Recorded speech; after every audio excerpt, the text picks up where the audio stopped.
crashes, defective products, dangerous drugs, injuries, and abuse. Across the state of Alabama, the attorneys, proudly sponsored by the law firm of Hollis, Wright, are here to serve you. Your tough legal questions answered by our experts with host David Lamb and the attorneys of Hollis, Wright.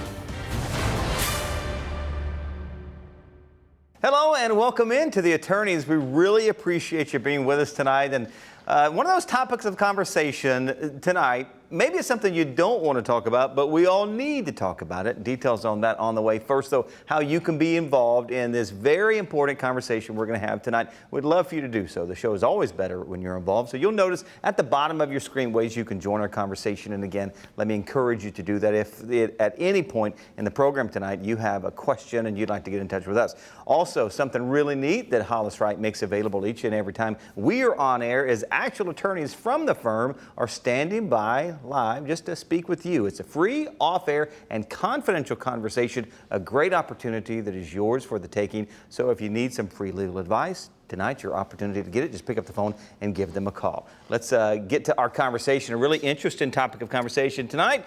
Josh Wright, managing partner of Hollis Wright. Great to see you. Hope you had a great week. I did. You know, David, you introduced the show correctly, which is people may not always want to talk about estate planning, but the reality is it's something that all of us need to at least manage or have something considered for our estate plan. And the reality is people have a misconception that estate planning is only for people that are wealthy or that have extended property and or resources. Even super old. That's right, and that is just not the case. It's not. There should be an estate plan for any individual to carry out what you desire to happen at your passing. And we're super lucky today to be able to talk with Bobby Lott. So Bobby's an old friend of mine. First of all, glad to have you back on. It's been a while since you've been on. It's been, yeah. But we're glad to have you back on. And Bobby and I go way back, and we've worked together on cases before. But he's going to be talking about estate planning. One of the interesting statistics that I looked at, Bobby, when I started kind of getting prepped for the show is that for people that are 40 years old or older, only 40% of those people have some level of an estate plan or a will. And that, to me, seems hard to believe. It is hard to believe. True story. It's absolutely true. And nobody really knows why that is. Yeah. It's probably a case of you don't want to think about it. Some people can be superstitious about it. Well, if I get a will, I'm probably going to die soon. Yeah. There's all sorts of reasons, but procrastination can be, a pretty bad adversary. You know what's interesting about this topic to me is how, we don't want to think about our house burning down, but we have home insurance, and we don't want to think about getting in an accident, but we have car insurance. But for some reason, I mean, what is absolutely inevitable is that one day we're not going to be here. That's right. Right? I mean, there's no doubt about that. Yeah. Well, it's also inevitable. You probably will have a car accident. With my driving? But some of us won't. but no, you're right. And it is the reason why we do these shows on probate. Bobby, just kind of introduce us a little bit, just in general, about this topic. What is estate planning, and why is it applicable and relevant to everyone? Well, estate planning is kind of a broad term that it covers everything from having a very simple will, even when you're in your early 20s, maybe just starting out a career, you may have some property, vehicles, etc., that you want to make sure goes to where you want it to go. It encompasses that. It encompasses planning for illness. If you're in a hospital and can't take care of yourself, there's that portion of it. It's advanced directives. Some people call them living wills, etc. All the way up to the very sophisticated plans that have multiple layers of trust. You have irrevocable, tax-exempt trust, all sorts of things. It encompasses the whole 9 yards of that. We get a lot of times when we do these shows the question of, well, what happens if I don't do a will at my passing? What happens to the resources I have, to my home, to any money I have in my bank account, to my savings account, my 401k? And just kind of explain that, because there is a process. The state legislature has created a process that takes it out of the hands of the person that passed away, and still manages that process for them, not as efficient as if there was a will. But tell us a little bit about that. Well, I've experienced that a lot with clients, and it's really not something that you want to have happen. Because what ends up happening is that the state, by law and by statute determines who gets what of your property. Okay, and there's nothing you can do about it. They have a very detailed explanation, a very detailed code section that lists what happens if you die with no kids and your parents are living, no kids, no parents living, no siblings living. It goes a whole list of things. And what ends up happening is that when that process kicks in, families get very upset because they find out that there's people that get part of mom or dad's or grandpa's property that they know for a fact he never wanted that to happen, but yet it's out of their hands. Yeah. And this is the reason we do these shows, is to bring on people that are experts in this area, like Bobby, to be able to talk about things that you can do to take it out of the hands of the legislature and the process that they've created. You know, David, a lot of times people don't recognize that if you plan correctly, there are ways that you can keep things out of your estate and not subject to creditors at your passing. And let's take a general example. When someone passes, they're going to have certain debts and they're going to have certain assets and resources, right? There are ways you can take some of those resources and some of those assets, and you can do what's called beneficiary distributions, where things at the time of your passing, either through a will instrument, through a trust agreement, or through a contract in some senses, like buying a home with another person, you have the ability at your passing to have your beneficiaries receive those, and it stays outside of your estate and is not subject to your debts.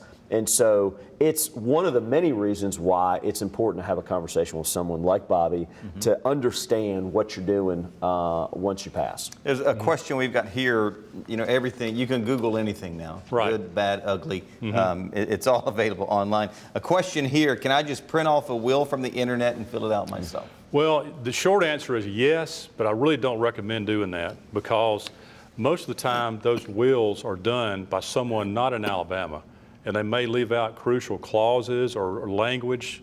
Lawyers call it magic language sometimes, that's not in there. And you'll wind up having to go to court and argue it in front of a judge, and you wind up paying more to fix that problem than you would have spent to have a local Alabama attorney do one for you the right way.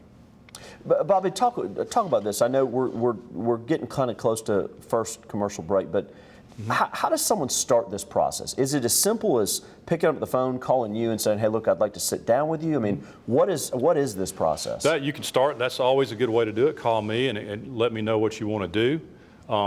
A good way to kind of have a preliminary start to that process is begin thinking about your assets and what you have and what you want to have happen to particular property. You may have your jewelry. You want to make sure your daughter or niece gets when you pass. There may be a certain piece of real estate that you want to make sure goes into a certain type of trust or entity. So just kind of do the preliminary brainstorming about what you have, and then give me or somebody a call. We have, and I know we're going to break, but we have a client who, unfortunately, we've had to represent their estate in a wrongful death case where they had a will, and he collected old cars. And he wanted to make sure that those old cars were properly allocated to different members of the family, which would have been a total mess had the state had to get involved on that. But these were cars he owned outright that he had worked on for many, many years that were very important to him, David, and he did a really good job in his will of making sure they were allocated so those keepsakes could go to different people in the family. And everyone that received those cars was amazed, like, oh my gosh, he thought enough about me. So that was just a good example of a gentleman who thought smart enough and with enough foresight to recognize I need a will to make sure that I can allocate some stuff that matters to me. That's awesome. That's cool. All right, time for us to take our first break of the evening. As we do so, just a reminder, Hollis Wright is all over social media, so wherever you are, they are. Just check them. You can search the term Hollis Wright and you'll find them on Twitter, Facebook, Instagram, great YouTube channel as well. Really fantastic educational, informational resource for you on all things law. So check them out there. We're stepping aside. More of the attorneys coming right up.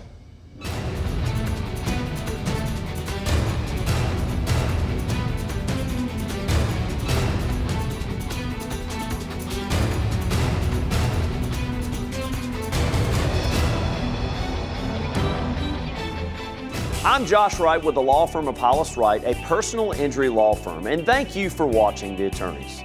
We hope you, a friend, or a loved one never needs legal counsel for a case. But if you do, the goal of the show is simple: to provide answers and legal counsel when you need it the most. Your call to the show is free and off air.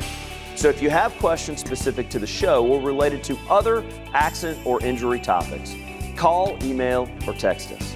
You can also follow us on Facebook, Twitter, Instagram, and YouTube, or go to hollis-wright.com and click on the Contact Us button. We know your time is valuable, so thank you for spending it with us and watching The Attorneys. The Attorneys, proudly sponsored by the law firm of Hollis Wright, are here to serve you. When we started the show 8 years ago, my hope was we would be able to do what we do best, which is to help people answer real-world legal-related issues they have in their life. People oftentimes are confronting various legal issues and problems in their lives that range across the gamut of legal practice areas. Bankruptcy, criminal law, family law, just to name a few.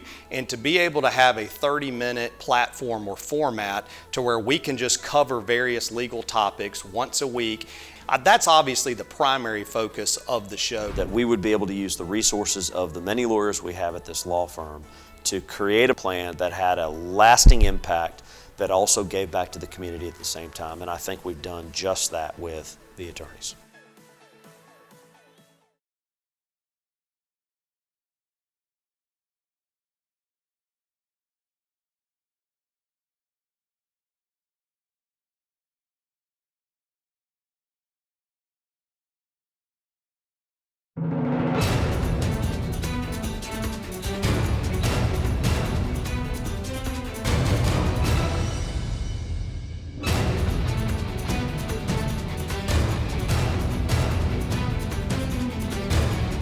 Welcome back. Thanks so much for joining us once again here on The Attorneys. Before we return to the conversation, I want to remind you ways that you can join that conversation. That's at the bottom of your screen. Also, the attorneys from Hollis Wright are standing by live right now to speak with you. Josh? So when we went off, one of the things I wanted to talk about, David, that I know will be some questions we can handle from Bobby's perspective, is kind of this beneficiary distribution concept. People have this misconception that the heirs of the decedent are responsible for the debts of the decedent. Mm-hmm. And that's not necessarily true. No. And one of the ways that you can make sure, if you estate plan and are smart, is you can make sure in an instrument or a contract that you push some of those assets outside the estate to heirs at the time of your passing, so they're not subject to the debts. Right. Can you? And I call that a beneficiary distribution. But you kind of talk to us a little bit about that in that process, because this is one of the reasons why estate planning is so important. Oh yeah, absolutely. And you're correct, Josh. There's several things that will pass outside of your estate. Life insurance is one. That just completely bypasses the probate process. It's a separate contract, okay, between you and your beneficiary. You can name whoever that is. So that way, and why is that's important? And let me back up. In other words, you can't leave life insurance proceeds in a will. It's a separate entity, okay? What you can also do is how most couples will purchase a home is as a joint tenancy. That passes outside of your estate. In other words, whenever one spouse passes away, the other spouse gets it 100% outside of probate, all right? Now, the only debts that your spouse or your heirs are responsible for when you die is if they may have co-signed with you on something. Like, for example, let's say you and your parent bought a car together and you co-signed, okay? You're still responsible for the car when they pass. Now, if it was just in their name, no, you're not. Yeah. So don't ever sometimes unscrupulous bill collectors will try to convince you that you need to pay the debts of your parent or whoever passes away. Absolutely not. Yeah. Now, if your name's not on there, you don't pay it. This is a really important thing to mention, and it really can't be underscored enough for why you should go meet with someone when this, prior to your death, but at the time of death, like Bobby, because the reality is there are certain things that'll never be subject to the debts of the decedent or the individual that passed away, you want to make sure that you're not using those assets and resources for debts when the reality is they probably or could, if there was some proper estate planning, pass outside the estate. I don't know how long we've been doing this show, but I'm certain we've had this discussion, and maybe I'm not paying enough attention because I never knew what Bobby just said. Yeah. I actually thought that, that would pass to whoever. All right, so what happens to those debts? Well, as a practical matter, if it's just a small amount of money, like a little credit card debt, a couple $100, most of the time they will just write that off because they will spend more trying to collect that with an attorney, et cetera, than it would cost them just to write it off. Now, if it's a significant amount of money, like a mortgage or like a big, six-figure loan, they have the right for up to 180 days to make a claim. There's a formal procedure that the attorney would help you with to notify the creditors that this person has passed away. If you have a claim, we show that they owed you X amount of dollars. You have until this date to make a claim against the estate. Isn't that interesting? And that way they're formally and legally on notice. Yeah. Now, if they miss that date, then they're out of luck. Yeah, and having a lawyer lead, guide, and direct you through that process is important as you open an estate, marshal the assets together, marshal the debts together, and then ultimately you close that estate. Bobby, are there some examples of things, we talked a little bit about beneficiary distributions like life insurance or 401k policies and pensions, those types of things that may by contract or agreement pass outside the estate. Are there some ways that you can take other estate resources that one has and push them through a will outside the estate so they don't touch debts? And I'm talking in some senses you can't do some of this, but with trusts and some other instruments, there are some ways that you can push some things outside the estate. Yeah, and I'm glad you brought up trust because that's a very misunderstood topic for the most part. We all sort of grow up hearing the term trust, and we think of the John D. Rockefellers and all the super ultra wealthy people in the world. And we assume that that's trusts are only for those people. That's not the case. It's really a very simple thing, and all it is, it's a special fund that you set up for the benefit of someone else. Okay.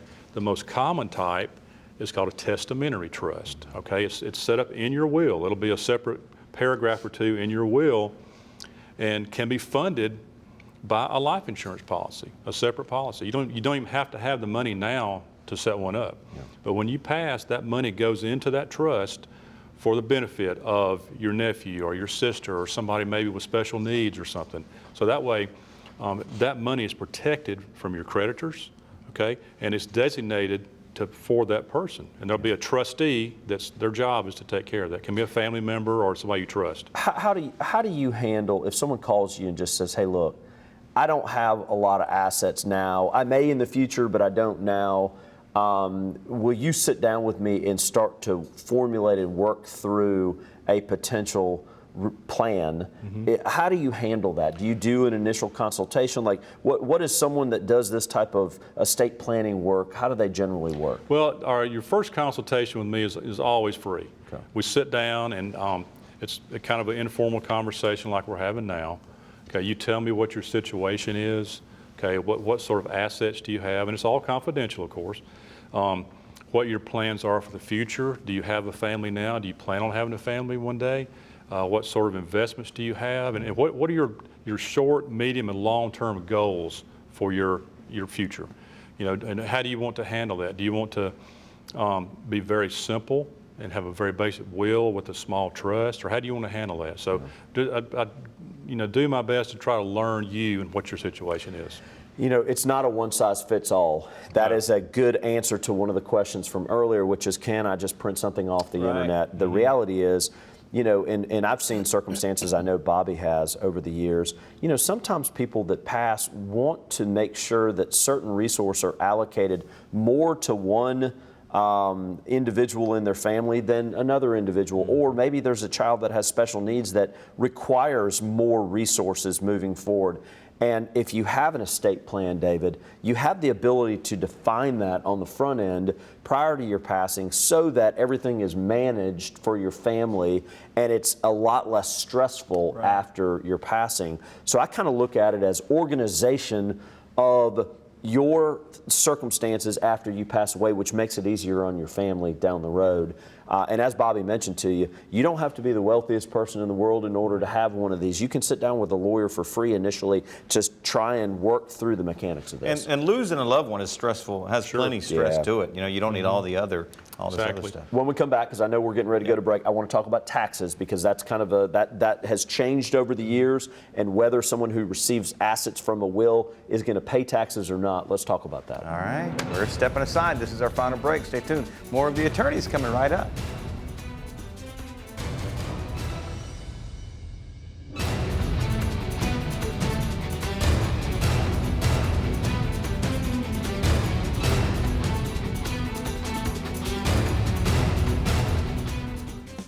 I'm Josh Wright with the law firm of Hollis, Wright. As with any industry, it's important in the legal world to hire an attorney that is knowledgeable and has a track record of success. But with so many attorneys out there and so many different types of cases, how does someone decide the right lawyer to hire?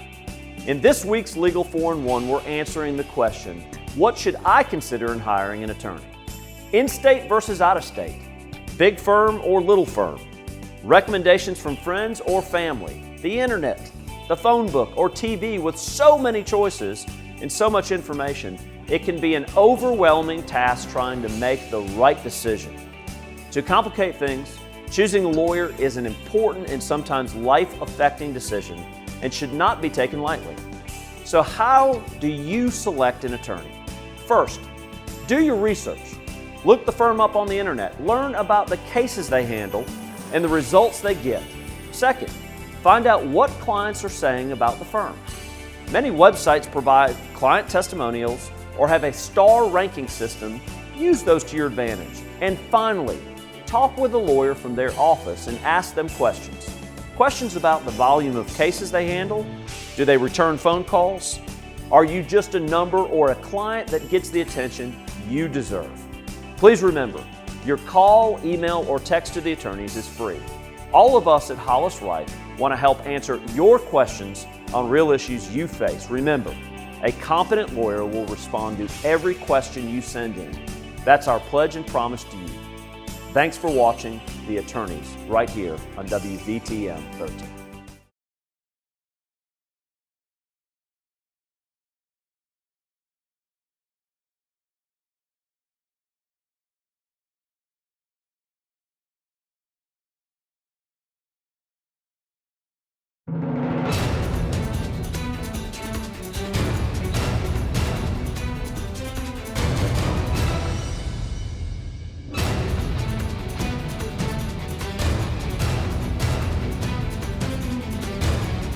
Welcome back. This is the final segment of The Attorneys. So if you want to speak to those lawyers from Hollis Wright who are standing by live, just a few minutes to do so. Josh?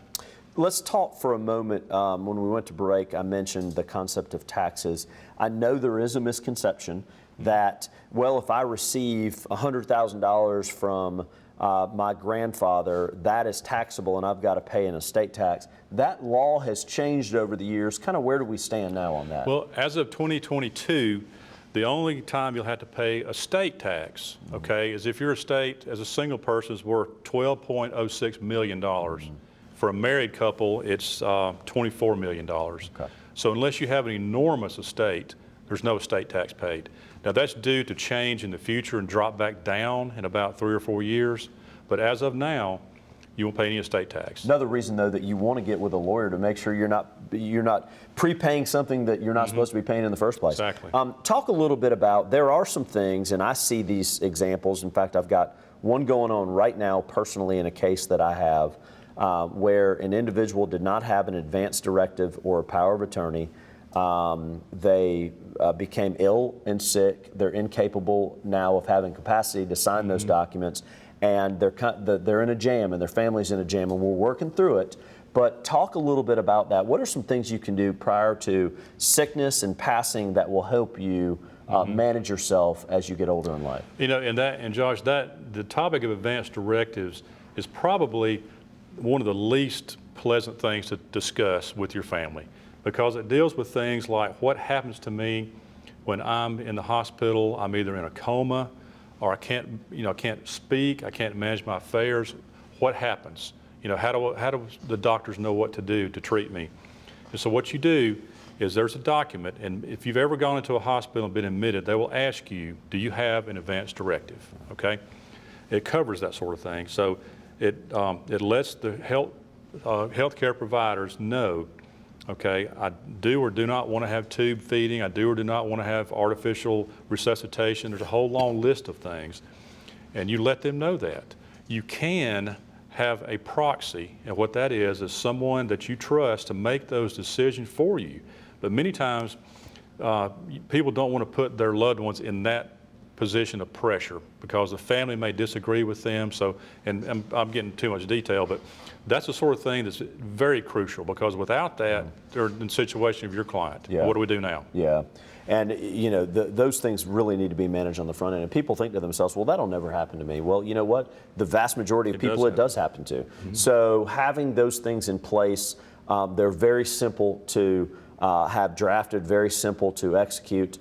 Even if it's a power of attorney of, this is someone in my family that I know has my best interests in mind, that has the power of attorney to be able to pay my bills, address what assets I have, make sure that I'm properly handled if I have to be in a nursing home. Those things are really, really important. And one thing about the power of attorney, if I could, Josh, is very important. Large institutions like the IRS, Social Security, Medicare, they won't even talk to you unless you have a power of attorney. Yeah. That's the first thing they will ask you. Yeah. Do you have their power of attorney? If you say no, I say, I'm sorry, ma'am or sir, I can't help you. Yeah. So. Yeah. Time for us to final thoughts. Almost out of time. It's kind of flown with this conversation, but would like to get a final thought from the both of you. And Bobby, if you would, you go first, please. Okay, thank you. Well, let me just say this. You know, it's very important to at least think about this topic and contact an attorney. I would love for you to contact me. If you have your own family attorney, contact them and get their thoughts about it. But do your family a favor and think about this very important topic before it's too late. Yeah, I agree with that. And it's, you know, we do this show on estate planning and wills a lot. And we do it for a reason, and that is because, you know, as the baby boomer generation is getting older, these issues have become a much bigger part of the legal practice than simply personal injury or some other facet of the legal industry. And so Bobby's role has become even more important as time has gone on. And you want to have folks that understand how to manage and lead, guide, and direct you through this process. There is a way, even if you don't have significant resources and assets, to sit down with an attorney and have a plan. Bobby's comment was super important, and I took it to heart, and that is, you want to make sure that you are organized at your passing for your family to make it easier and stress-free. Yeah. Really enjoyable Great conversation, job. gentlemen. Thank you. Enjoyed it. Thank you, guys. Thank you for being with us, and thank you for being with us as well. We really appreciate the time you join us each and every week. We'll look for you next time right here on The Attorneys. Have a great week, everybody. Thanks for watching The Attorneys, sponsored by Hollis Wright.